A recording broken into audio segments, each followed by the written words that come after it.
Let's look into different aspects, psychology and human behavior within social media and personal aspects. Let's begin with social media before move on to personal topics. Let's go. Did you know that social media can actually change your brain? It's not science fiction, it's science fact. Imagine getting a like on your latest post. That little thumbs up sends a jolt of dopamine, a feel-good neurotransmitter coursing through your brain. It's a bit like eating a piece of chocolate or winning a prize. It feels good, doesn't it? That's because our brains are wired to seek rewards, and social media has become a veritable dopamine vending machine. But while a little social media can give us a quick hit of happiness, too much can lead us down a rabbit hole. You've probably heard of the term digital addiction. It's a real thing. The more we use social media, the more our brains crave that dopamine rush, and the more time we spend scrolling, double tapping, and hashtagging. It becomes a cycle. Post, wait for likes, feel good, repeat. And here's the kicker. While we're busy chasing that digital high, our mental health can take a hit. Studies have shown that excessive use of social media can lead to feelings of anxiety, depression, and loneliness. It's a bit ironic, isn't it? A tool designed to connect us can sometimes make us feel more isolated than ever, but it's not all doom and gloom. Like any tool, social media can be used for good or ill, and the key is balance. Being aware of how much time you're spending online and making sure to take regular breaks can help keep your dopamine levels in check. And remember, not everything you see online is real. So instead of comparing your life to someone else's highlight reel, focus on creating your own moments of happiness offline. So here's a thought. Next time you're about to post that perfectly filtered selfie or clever tweet, pause for a moment. Consider the impact it might have on your brain and your mental health. And remember, it's perfectly okay to step away from your screen and enjoy the world around you. So next time you reach for your phone, remember, your brain is watching. Moving on, ever wondered why you're attracted to certain people and not others? It's not just about looks or personality. Your brain plays a major role too. Delving into the science of attraction, we find a fascinating blend of psychological and biological factors at play. One of the most intriguing is the role of pheromones, those invisible chemical signals that we all emit. While we can't consciously smell these pheromones, our brains are hard at work decoding them. It's like your nose is having a secret conversation with the world around you, and that conversation can sway who you find attractive. Now let's talk about symmetry. It turns out that humans, like many other animals, are drawn to symmetrical faces. Why, you ask? Well, symmetry is often associated with good health and strong genes, two things that are pretty important if you're looking to pass on your DNA. But don't start measuring your face just yet. While symmetry can influence attraction, it's not the be-all and end-all. Our subconscious mind also plays a pivotal role in who we're drawn to. It's constantly processing information and making snap judgments without us even realizing it. It might be picking up on similarities between a potential partner and our parents, or it might be telling us that someone's sense of humor signals a good match. And let's not forget the role of shared experiences and interests. The more we have in common with someone, the more likely we are to find them attractive. This is because shared experiences create a sense of familiarity, and we humans are creatures of comfort. Finally, there's the biological aspect. Our genes can influence who we're attracted to, with research suggesting that we tend to be drawn to people whose genetic makeup complements our own. It's like our bodies are trying to ensure the best possible genetic combination for our potential offspring. So, the next time you feel a spark with someone, remember, it's not just Cupid's arrow at work. Your brain, your genes, and even your nose are all playing a part. So love might not just be in the air. It could also be in your genes and your brain. How about a magic trick? Here's one: improving your memory with a few mental tricks.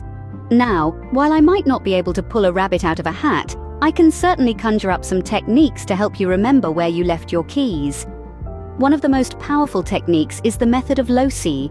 This ancient strategy involves visualizing a familiar place, like your childhood home or your route to work, and then placing items you want to remember in specific locations along that mental map. Imagine walking through your home and seeing your shopping list items scattered around. You'd be surprised how quickly you can recall them. Now don't fret if your imaginary home starts to look like a hoarder's paradise. We have more tricks up our sleeves. Mnemonic devices are another magical tool. These are creative ways to remember information, like using acronyms, rhymes, or associations. For instance, remembering the name baker might be easier if you picture a baker baking bread. Now let's talk about the spacing effect. This is less of a magic trick and more of a workout routine for your brain. Instead of cramming information in one go, it's more effective to space out your learning over time. It's like training for a marathon. You wouldn't run 26 miles on your first day, would you? And speaking of marathons, here's a joke for you. Why did the Scarecrow become a successful marathon runner?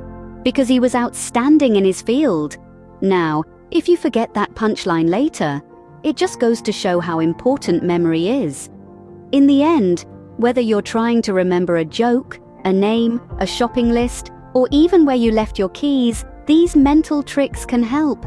And remember, just like our Scarecrow friend, the key to success lies in practice. Remember, your brain is like a muscle. The more you train it, the stronger it gets. All right then, can a sugar pill cure a headache? If you believe it can, then it just might. Welcome to the world of the placebo effect. The placebo effect is a fascinating phenomenon that showcases the power of belief and expectation in health outcomes. It's a term that originated from the Latin word placebo, which means I shall please, and it's all about pleasing the mind to heal the body. Let's delve into the medical world for a moment, shall we? In countless clinical trials, patients have been given sugar pills, saline injections, or even sham surgeries, believing they were receiving an actual treatment. The astonishing part is, many of these patients reported improvements in their condition, some even showing objective signs of healing, despite receiving no real medical intervention. But how does this work? Well, it's all about the brain's perception. If a person believes that a treatment will work, their brain can sometimes produce physiological changes that mimic the effects of actual medication. It's as if our brain is a highly skilled actor, convincingly playing the part of a healing agent. Now, let's consider the ethical aspect of this. Is it right to give patients a fake treatment, especially when their health is on the line? Well, the ethics of it are indeed complex. However, it's important to note that placebos are typically used in research, not in regular medical practice. And even in research, all participants are informed about the possibility of receiving a placebo. But even outside the realm of medical research, the placebo effect has implications for everyday life. It tells us that our beliefs and expectations can significantly influence our health outcomes. It's a testament to the power of the mind and its influence over the body. In the words of Henry Ford, whether you think you can or you think you can't, you're right.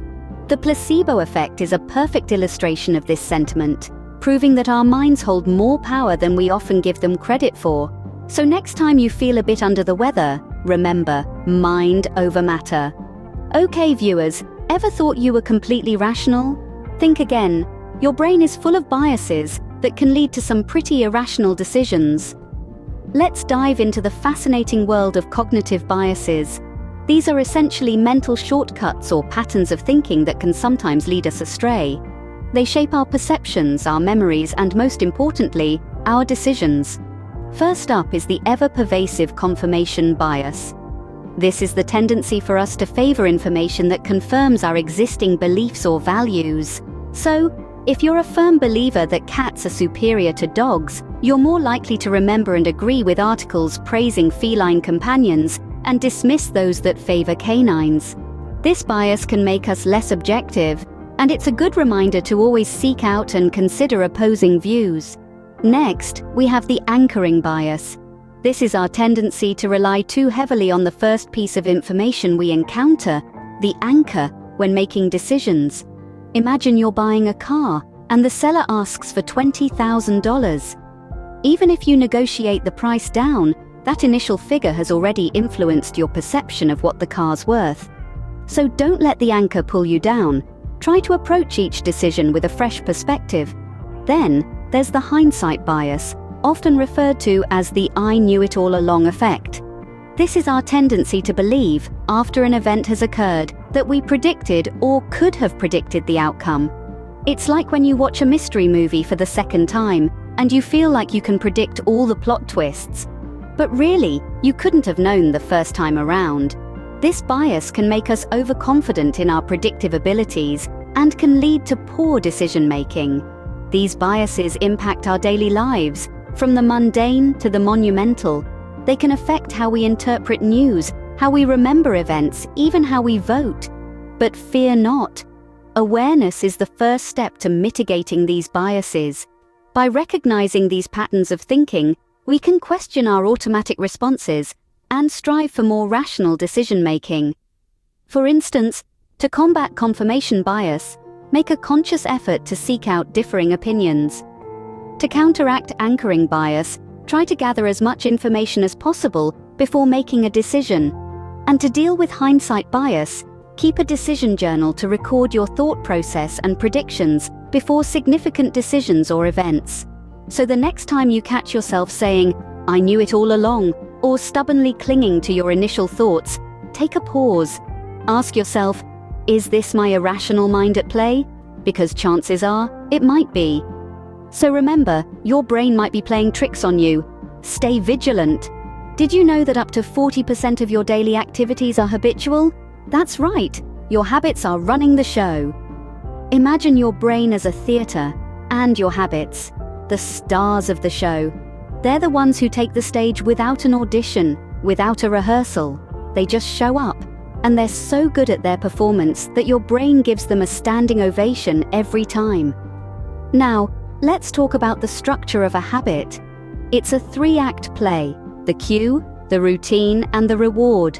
The cue is the trigger that initiates the habit. It's like the director yelling, "Action!" prompting the routine, our habit's performance, to begin. The routine is the behavior itself, the habit in action. And finally, the reward is the applause, the standing ovation. It's what your brain gets in return for the habit, making it crave the routine and respond to the cue in the future. Understanding this structure offers us a powerful tool. It's like being handed the script to your own life. You can start to see where you can rewrite the script, change the cues, adjust the routines, and modify the rewards to create new habits or to break old ones.